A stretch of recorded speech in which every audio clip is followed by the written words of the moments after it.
What's up, y'all? Thanks for checking me out today. Back with some more movie news. Wanted to comment on the James Gunn situation. So, as we all know, James Gunn, is director of Guardians of the Galaxies Volume 1 and 2. He was going to be the director of Volume 3, but he was fired by Disney for some tweets he put out. I guess you can call them inappropriate jokes. He put out on Twitter, years ago.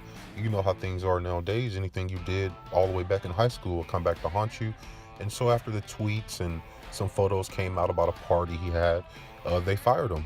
I thought it was good for both sides. I think James Gunn needed a fresh start after all that bad publicity, and I think Disney, with their image that they're trying to portray to the world, I think they needed, a fresh start as well. So it's good for both sides. We all seen Dave Bautista's, comments and tweets about it, saying he wants to leave and he doesn't want to play the character of Drax no more. So I'm pretty sure we're already looking ahead to see what he can do in the DC. I prefer to see Dave Bautista join James Gunn and be the Solomon Grundy. So, a lot of people were saying Bane, but I prefer Solomon Grundy because we never got him on screen. And I think Dave Bautista, following this buddy James Gunn, would actually be great in the role. Now, as far as James Gunn directing Suicide Squad, I love it. Or Suicide Squad 2, excuse me. I love it. I think he's going to be great. I think it's going to be better than Guardians of the Galaxy because of all the restrictions and things you have to do and approvals you have to get at Marvel. And, they're really iffy about their movies. So I think with a little more freedom, because DC did not give David Ayer, I think the previous director from Suicide Squad 1, I don't think they gave him too much freedom, or he just wrote a bad movie. Because remember, the Joker was in that movie, but as a side note character, wasn't even the main villain.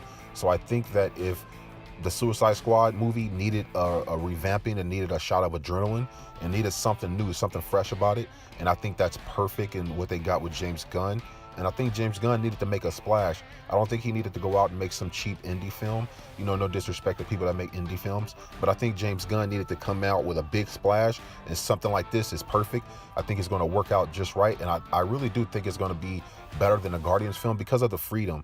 I think they need to give him the intellectual freedom to write it, direct it, and just really portray it the way he wants. If he wants to go lighthearted, if he wants to go dark, whatever he wants to do, I just prefer if they leave him the freedom to have the characters he wants and write the script that he wants.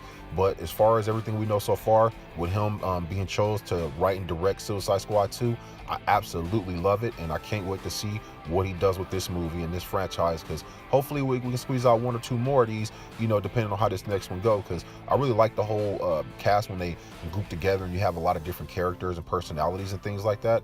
So yeah, I think with his personality that he brought to Guardians of the Galaxy, and you mix that with the DC characters, maybe give or take a few here or there, add some more, maybe take a couple off that really didn't do too much. But yeah, in other words, I just love this idea, and I really can't wait to see the movie. But anyway, y'all, let me know your thoughts in the comments section below. Let me know if you think this is a good idea for DC, or do you prefer if somebody else directed this movie. I think it's a great move. Let me know what you think. Anyway, y'all, catch your ass out there in this universe. Peace.